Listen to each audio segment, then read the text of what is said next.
नमस्कार, मैं हूं खान। दिन भर की खबरों में सबसे पहले डालते नजर आज के मुख्य समाचारों पर। 16 अक्टूबर को राइजिंग हनुमानगढ़ इन्वेस्टर मीट 2024 निवेश को लेकर उद्यमियों में उत्साह। रेगुलेशन कमेटी की बैठक में हुए निर्णय अनुसार पानी चलाने की मांग। सांसद व विधायकों ने मुख्य अभियंता को सौंपा ज्ञापन। रोजाना पानी की 7-8 अवैध कनेक्शन किए जा रहे चिन्हित, पेनल्टी के तौर पर वसूली जाएगी भारी राशि। सट्टा की खाई वाली करते 2 धरे, लाखों का हिसाब किताब बरामद। अब खबरें विस्तार से। मुख्यमंत्री भजनलाल शर्मा के नेतृत्व में राज्य सरकार राजस्थान को एक विकसित राज्य बनाने के संकल्प में कार्य कर रही है। इसी दिशा में जयपुर में 9 से 11 दिसंबर तक rising Rajasthan global investment summit 2024 होगा। इसके तहत जिला स्तरीय राइजिंग हनुमानगढ़ इन्वेस्टर मीट 16 अक्टूबर को टाउन के जीएम रिसोर्ट में आयोजित किया जाएगा। इस संबंध में जिला कलेक्टर कानाराम ने सोमवार को कलेक्ट्रेट सभागार में प्रेस कॉन्फ्रेंस की। जिला कलेक्टर कानाराम ने बताया कि निवेश को लेकर उद्यमियों में उत्साह है। जिला स्तरीय इन्वेस्टर मीट के लिए अभी तक 85 एमओयू के प्रस्ताव प्राप्त हुए हैं, जिनसे 1389 करोड़ रुपए से अधिक का निवेश आएगा और 6316 से अधिक लोगों को रोजगार के अवसर उपलब्ध होंगे। उन्होंने कहा कि राज्य सरकार की मंशा अनुसार यह मीट युवाओं को स्थानीय स्तर पर रोजगार प्रदान करने और जिले में निवेश बढ़ाने के लिए मील का पत्थर साबित होगी। उन्होंने बताया कि जिले के बाद भी राज्य स्तरीय समिट में एमओयू किए जा सकेंगे। कलेक्टर ने बताया कि मीट में खाद्य नागरिक एवं आपूर्ति मंत्री व प्रभारी मंत्री सुमित गोदारा, प्रभारी सचिव डॉक्टर रवि कुमार सुरपुर, सांसद, विधायक, जनप्रतिनिधि, औद्योगिक संघों के पदाधिकारी, स्थानीय निवेशक, प्रवासी निवेशक, विभागों के जिला स्तरीय अधिकारी सहित उद्योग से जुड़े गणमान्य नागरिक शामिल होंगे। इस दौरान विभिन्न इकाइयों के 20 स्टॉल प्रदर्शनी भी लगाई जाएगी। जिला कलेक्टर ने बताया कि सभी एमओयू राज निवेश पोर्टल के जरिए होंगे। इससे उनके क्रियान्वयन के उच्च स्तर पर निरंतर निगरानी रखी जा सकेगी। उन्होंने बताया कि सोलर प्लांट, होटल एवं रिसोर्ट, बायो एनर्जी, चिकित्सा, cinema, mall, seed grading project, seed processing, biofuel, कृषि अनुसंधान, शिक्षा, उद्योग, cold storage, milk processing unit, cotton factory, warehouse, auto motors, dairy, rice mill सहित विभिन्न क्षेत्रों में निवेश के लिए प्रस्ताव प्राप्त हुए हैं। जिला कलेक्टर कानाराम ने बताया कि राइजिंग हनुमानगढ़ इन्वेस्टर्स मीट के लिए जिला उद्योग एवं वाणिज्य केंद्र ने उपखंड अधिकारियों की अध्यक्षता में औद्योगिक संघों के साथ कई बैठकें की। जिला स्तर पर भी विभिन्न विभागों, समाज सेवियों, बैंक प्रतिनिधियों, औद्योगिक संघ, व्यापार मंडल, फूड ग्रेन एसोसिएशन के प्रतिनिधियों और सीए टैक्स बार एसोसिएशन के साथ कलेक्ट्रेट में बैठक कराई गई। प्रवासी उद्योगपतियों, औद्योगिक संगठनों से भी संपर्क स्थापित कर निवेश के सुझाव लिए गए हैं। राज्य सरकार की योजनाएं बताते हुए अधिकाधिक निवेश करने के लिए प्रोत्साहित किया गया है। प्रेस कॉन्फ्रेंस में अतिरिक्त जिला कलेक्टर उमेदी लाल मीणा, जिला उद्योग एवं वाणिज्य केंद्र की महाप्रबंधक आकाशदीप सिद्धू, रिको के क्षेत्रीय प्रबंधक जैसा कि आप अनूप सबको श्रीवास्तव, विदित है अन्य कि अधिकारी 9 मौजूद से रहे। 11 दिसंबर को जो है जयपुर में राइजिंग राजस्थान इवेंट हो रहा है, जिसमें राजस्थान में निवेश की संभावनाओं को साकार करने के लिए राज्य सरकार द्वारा विशेष प्रयासों से यह आयोजन हो रहा है। और उसमें राजस्थान में जो निवेश के पोटेंशियल एरिया है उसके बारे में निवेश को जानकारी देकर और पॉलिसी को इन्वेस्टर फ्रेंडली बनाकर उनको आकर्षित करने का प्रयास किया जा रहा है। उसी कड़ी में सभी जिलों में जो है जिला स्तरीय राइजिंग राजस्थान इन्वेस्टमेंट समिट का आयोजन हो रहा है। तो हमारे हनुमानगढ़ जिले में ये आयोजन हमने 16 तारीख को रखा है, 16 अक्टूबर को जीएम रिसोर्ट में ये आयोजन रहेगा। और उसमें ऐसे सभी पोटेंशियल इन्वेस्टर जो अगले 5-6 महीने में ज़िले में इन्वेस्ट करने की इच्छा रखते हैं, इन्वेस्ट करना चाहते हैं, उन सबको इसमें इनवाइट किया गया है। प्लस जो भी स्टेक होल्डर्स जो इंडस्ट्रियल सेटअप में ऑलरेडी काम कर रहे हैं, चाहे वो अपना एक्सपेंशन करना चाह रहे हैं, नई यूनिट लगाना चाह रहे हैं, उन सबको भी हमने इसमें इनवाइट किया गया है। तो माननीय प्रभारी मंत्री महोदय, प्रभारी सचिव महोदय, जिले के सभी सम्मानित जनप्रतिनिधिगण और जो यहाँ के जुड़े हुए प्रमुख संगठन हैं, चाहे वो व्यापार मंडल हो, चाहे इंडस्ट्रियल एसोसिएशंस हो, चाहे वो चार्टर्ड अकाउंटेंट एसोसिएशन, सबको हमने इसमें इनवाइट किया है। अभी तक जिला प्रशासन ने, चूँकि जीएमडीआईसी और रिको इसमें नोडल डिपार्टमेंट है, हमने अलग अलग स्टेक होल्डर के साथ ब्लॉक लेवल पर सभी के साथ एसडीएम की अध्यक्षता में मीटिंग रखी और उसमें सभी को इनवाइट किया गया। इस इवेंट के बारे में जानकारी दी गई है। रेगुलेशन कमेटी की बैठक में हुए निर्णय अनुसार पानी चलाने की मांग के संबंध में श्रीगंगानगर सांसद कुलदीप इंदौरा के नेतृत्व में जनप्रतिनिधियों व कांग्रेस कार्यकर्ताओं ने सोमवार को जल संसाधन विभाग उत्तराखंड हनुमानगढ़ के मुख्य अभियंता को ज्ञापन सौंपा। सांसद कुलदीप इंदौरा ने बताया कि 30 सितंबर को मुख्य अभियंता कार्यालय में आयोजित रेगुलेशन कमेटी की बैठक में पहले 4 में से 2 ग्रुप में एक बारी व बाद में 3 में से 1 ग्रुप पानी चलाने का निर्णय किया गया था, लेकिन सिंचाई विभाग अपनी मनमानी से रेगुलेशन अपनाकर पानी दिए जाने लगा है, जो कि दुर्भाग्यपूर्ण है। बैठक में हुए निर्णय अनुसार पानी नहीं दिए जाने का जनप्रतिनिधि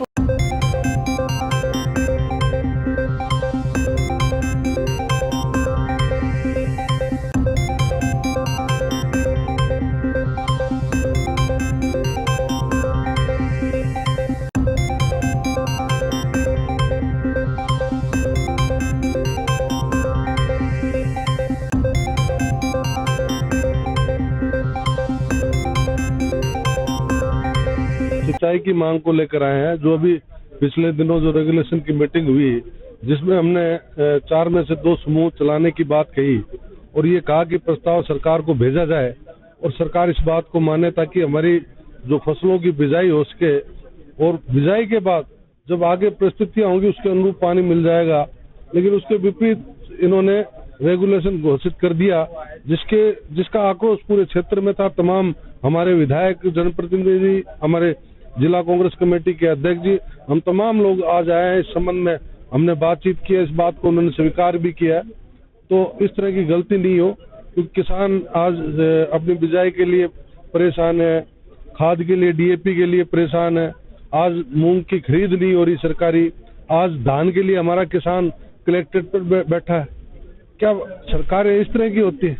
बड़ा दुख और तकलीफ होती है कि किसान आज सड़कों पर है, आंदोलित है, संघर्ष कर रहा है, लेकिन सुनने वाला कोई नहीं। ये गूंगी बहरी सरकार है, केंद्र की हो चाहे राज्य की। इन बातों को गंभीरता से लेना चाहिए। जब फसलों की बिजाई का समय, उस समय सरकार अगर गंभीर नहीं होगी तो कब गंभीर होगी? आज समय निकल जाएगा तो पानी का हम क्या करेंगे? अगर एक्सेस पानी भी होगा, पानी ज्यादा भी आ जाएगा तो हमारे कोई काम का नहीं।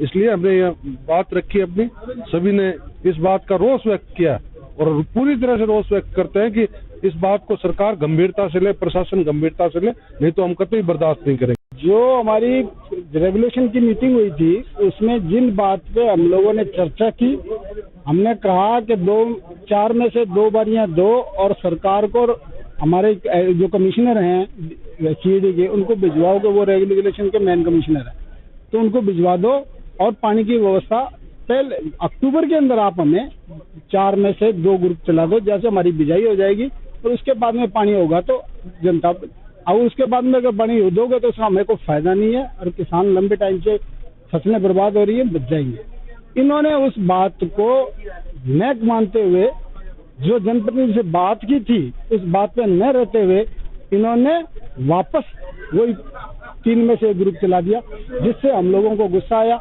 गुस्सा इस बात का है कि इन्होंने जनप्रतिनिधि की बात न मानते हुए सरकार को प्रस्ताव नहीं भेजा और अपनी मनमर्जी से कर लिया।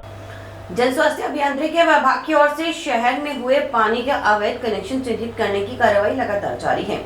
रोजाना विभाग के कर्मचारियों की ओर से करीबन 7 से 8 अवैध कनेक्शन चिन्हित किए जा रहे हैं। साथ ही अवैध कनेक्शन करने वाले नागरिकों को नोटिस दिए जा रहे हैं। अवैध कनेक्शन करने वाले नागरिकों से भारी जुर्माना राशि वसूली जाएगी। इसके अलावा पानी के बिल की बकाया राशि जमा नहीं करवाने वाले उपभोक्ताओं के संबंध विच्छेद किए जाएंगे। वर्तमान में सर हमारे इलीगल कनेक्शन के लिए अभियान चलाया हुआ है, जो 5 तारीख से लगातार चल रहा है। हम पहले आइडेंटिफाई कर रहे हैं इलीगल कनेक्शन जहाँ जहाँ उनको नोटिस वगैरह दे रहे हैं, उनको नोटिस करके उनको कनेक्शन को रेगुलराइज कराने के लिए उनसे निवेदन कर रहे हैं कि भी आप अपने कनेक्शन को सही करवाएं, पेनल्टी जमा करवा कर बाकायदा आप लीगल कनेक्शन लें। और जो उपभोक्ताओं के पुराने बकाया पड़े उनको भी नोटिस दिए जा रहे हैं कि पुराने बकाया आपसे जमा करवाइए, और जो भी बकाया है आप समय पर टाइम पे जमा कराएंगे तो आपके उनको ये भी है कि सर पेनल्टियाँ जितनी ज़्यादा हो जाती है उतनी पेनल्टियाँ भी लगती है, तो उनके उसके लिए भी अच्छा रहता है कि पेनल्टियाँ कम लगेगी, जितना ज़्यादा बकाया जमा करा देंगे उतना कम बकाया रहेगा।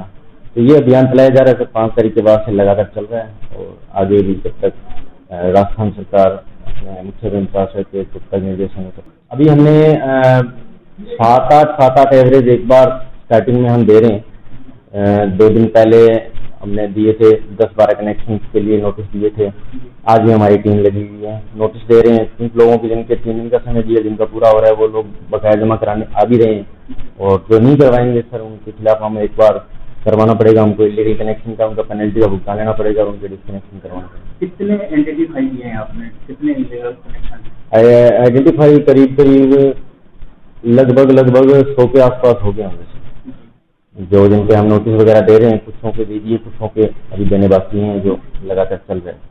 पेनल्टी सर इस पे मिनिमम चार्ज का 5 गुना है, जो करीबन और उस पर जुर्माना भी लगता है 1100 रुपये। तो कुल मिला के ये लगभग 9,900 के करीब पेनल्टी लगती है। और निवेदन करेंगे उपभोक्ताओं से भी ये अपनी पेनल्टियाँ जमा करवा के और अरेस्ट करवाएं। जंक्शन थाना पुलिस ने जुआ सट्टा व ऑनलाइन गैम्बलिंग के खिलाफ जीरो टॉलरेंस नीति के तहत गांधीनगर इलाके में 2 अलग-अलग कार्रवाई करते हुए ऑनलाइन व ऑफलाइन सट्टा की खाईवाली करते 2 युवक गिरफ्तार किए। इनके कब्जे से 3720 रुपए नगद जबकि लाखों का हिसाब किताब बरामद हुआ।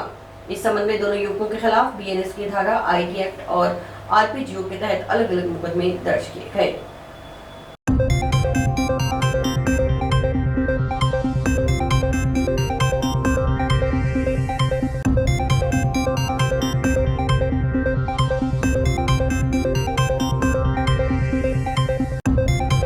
पिछले 2 हफ्ते से हम लगातार अवैध रूप से जो सट्टा लगा रहे हैं उन पे और नशे के खिलाफ कार्रवाई जिला हनुमानगढ़ में कर रहे हैं। और कल भी जंक्शन में 2 जगह पे इस प्रकार से सट्टा पर्ची लगाते हुए उनका लैपटॉप पे काफी लंबा चौड़ा लाखों रुपए का हिसाब मिला है और गिरफ्तार भी किए हैं। एक दिन पहले भी हमने टिब्बी में 2 कार्रवाई करते हुए है, वो भी कई लाखों रुपए का उसमें हिसाब और काफी उपकरण वगैरह पकड़े हैं। इसी प्रकार से उसके एक दिन पहले गोलूवाला में भी की और जुए के खिलाफ पीलीबंगा में भी और टाउन में भी। तो दर्जनों कार्रवाइयाँ पिछले 2 हफ्ते में जुए और सट्टे के खिलाफ की हैं, जिसमें मैन किंग पिन जो हैं यहाँ करने वाले उनको नामजद किया गया है और जल्दी उनके खिलाफ भी कार्रवाई की जाएगी। कोशिश करेंगे कि नशा और सट्टे के विरुद्ध जीरो टॉलरेंस की नीति है, उसमें ये अपराध 0 लेवल पे हो। विभिन्न विभागों की महत्वपूर्ण योजनाओं और बजट घोषणाओं को लेकर कलेक्टर कानाराम की अध्यक्षता में सोमवार को समीक्षा बैठक का आयोजन हुआ। बैठक में कलेक्टर ने सिंचाई, पेयजल, पशुपालन, चिकित्सा, शिक्षा, कृषि विभाग सहित विभागीय योजनाओं की प्रगति को लेकर दिशा निर्देश दिए। पशुपालन विभाग ने आवारा पशुओं को गौशाला पहुंचाने, पशुओं का टीकाकरण, टैग लगाने, गौशाला के सत्यापन तथा पशु वेटरनरी वैन को लेकर प्रगति रिपोर्ट दी। चिकित्सा विभाग ने डेंगू तथा मलेरिया की ओपीडी के बारे में भी बताया। जिला कलेक्टर ने कहा कि अधिक से अधिक विद्यार्थियों का नशा मुक्ति पर ई शपथ दिलाई जाए। सीईटी पेपर को लेकर तैयारियां दुरुस्त रखें। परीक्षार्थियों को किसी भी प्रकार की समस्याओं का सामना नहीं करना पड़े, इसके लिए उचित तैयारी रखें। जिला कलेक्टर ने कहा कि इस गुरुवार को जिला स्तरीय जन सुनवाई आयोजित की जाएगी। जिला स्तरीय जन सुनवाई से पहले सभी विभाग आगे स्तर पर तैयारियां पूर्ण कर लें। पिछले प्रकरणों को समयबद्ध निस्तारित कर दें। 16 अक्टूबर को जीएम रिजॉर्ट में राइजिंग राजस्थान समिट के तहत जिला स्तरीय समिट आयोजित किया जा रहा है, जिसमें सभी जिला स्तरीय अधिकारियों की भागीदारी सुनिश्चित हो। कलेक्टर ने कहा कि रात्रि चौपाल से पहले सभी जिला स्तरीय अधिकारी ब्लॉक में विभिन्न कार्यों के निरीक्षण भी करें और समय से पूर्व पहुंचकर ग्राम पंचायत से संबंधित समस्याओं का अवलोकन कर निस्तारण का प्रयास करें। निजी अस्पतालों में भी डेंगू और मलेरिया के मरीजों की संख्या पर प्रतिदिन निगरानी रखी जाए, प्रतिदिन निरीक्षण किया जाए और रिपोर्ट प्रस्तुत की जाए। शिक्षा विभाग डेंगू, मलेरिया सहित मौसमी बीमारियों के बारे में विद्यार्थियों में जागरूकता गतिविधियां आयोजित करवाए। कलेक्टर ने कहा कि मुख्यमंत्री वृक्षारोपण अभियान के तहत लगाए गए पौधों में अगर कोई पौधा दीमक, पशुओं के खाने व अन्य वजह से जीवित नहीं रहा तो उसकी जगह दूसरा पौधा लगाया जाए। जिला परिषद सीईओ को इस संबंध में रिपोर्ट प्रस्तुत करने के निर्देश दिए। जिला कलेक्टर ने कहा कि सभी सरकारी कार्यालयों में रंग रोगन किए जाएं और साफ सफाई हो। विकलांग मिशन 2024 चेतना समिति ने विकलांगों को राजनीति में लोकसभा, विधानसभा, पंचायत, नगर परिषद और स्थानीय निकायों में आरक्षण देने की मांग उठाई है। इस मुख्य मांग सहित 16 सूत्री मांग पत्र समिति सदस्यों ने सोमवार को मुख्यमंत्री के नाम कलेक्टर को सौंपा। समिति प्रदेश संयोजक कालाराम जी नागल ने वर्तमान सरकार की ओर से अनेक प्रकार की चलाई जा रही योजनाओं का लाभ दिलाने की मांग की।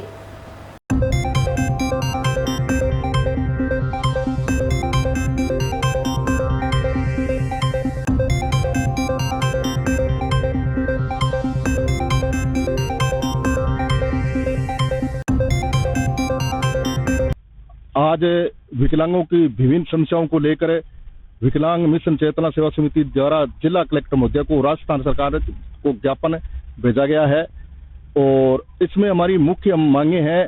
कुछ 16 सूत्री मांग पत्र है हमारा, जो इसके अंदर हम जो सुगम भारत है इसके तहत भी हमने मांग उठाई है।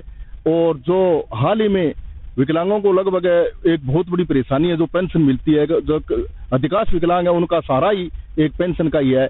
उनको अभी लगभग 3 महीनों से कई विकलांगों की पेंशन है वो पेंडिंग पड़ी है, तो बड़े दुख और शर्म की बात है।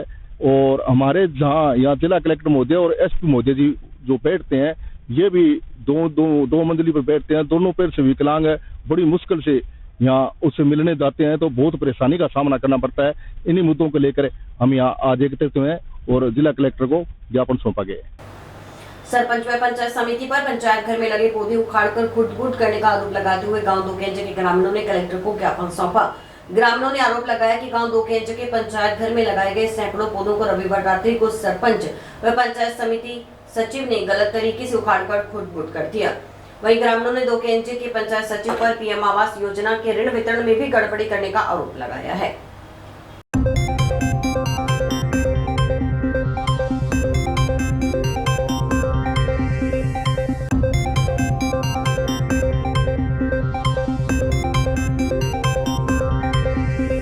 पौधों वाला बार लगाया पौधा, पर मेरे का पानी भी गलतो अब इन बाद पौधा घने हजार होना है। अभी अभियान ला रहे चालू होनी प्रधानमंत्री मुख्यमंत्री योजना के तहत लगाया, अब इन बाद अब देखो जो अधिकारी चाहोगे अधिकारियों के पेश है। ज्ञापन देने हैं कि हमारे 2 केंद्र आबादी में जो अभी लोन अनुमति किए हैं उसका सर्वे दोबारा करा जाए, क्योंकि जिसके कच्चे मकान उनको लोन मिला नहीं है, जिसके पास दो लोन आए उनको ट्रिपल लोन मिल रहा है, उनको जिनको कुछ जरूरत नहीं है उन्हें लोन मिल रहा है, जिनको जरूरत है उनको लोन मिल नहीं रहा। मैं कलेक्टर साहब ये हाथ जोड़ विनती करता हूँ कि सर्वे द्वारा हो, जिसे घर देने के लायक है उसे। मकान की छत गिर गई, मेरा लोन पास हो वो कैंसिल कर दियो और मैंने अब क्या 2-4 दिन रुको 10-12 दिन रुको, मैंने लोन देन कौन ला रहा मिट्टी गोड़ा देवे और मेरा विश्वासघात हो गया। अब मेरा हर एक का कतर लोन को नहीं और मेरा लिस्ट में भी नाम को नहीं, मेरी फोटो खींच के और रजिस्टर कर दी। सरपंच आगे 2-4 दिन रुको, 5-7 दिन रुको, 15 दिन रुको, लोन का वापस दियो, वो कोई और कोई का खाता में वापस करेगा फिर लोन आओगे और लोग को नहीं आवेगा। अब बात क्या माने ना भेदभाव करे जाके छत फुरा दी, पेड़ पौध मारे गया पहले नंबर कथा था, बाद में जो 2-3 दिन का पीस आ गया की कोई नहीं पीसा खा लिया। और मेरे छोरा गाड़ी छत पक्की है, चल कोई बात नहीं, कच्चा नाम तो दो। हाँ पता कौन आप ही खा गया, मान तो कौन दिया आप ही खा गया। और इसी के साथ समाचार समाप्त हुए। रोजाना देखते रहिए समाचार। नमस्कार।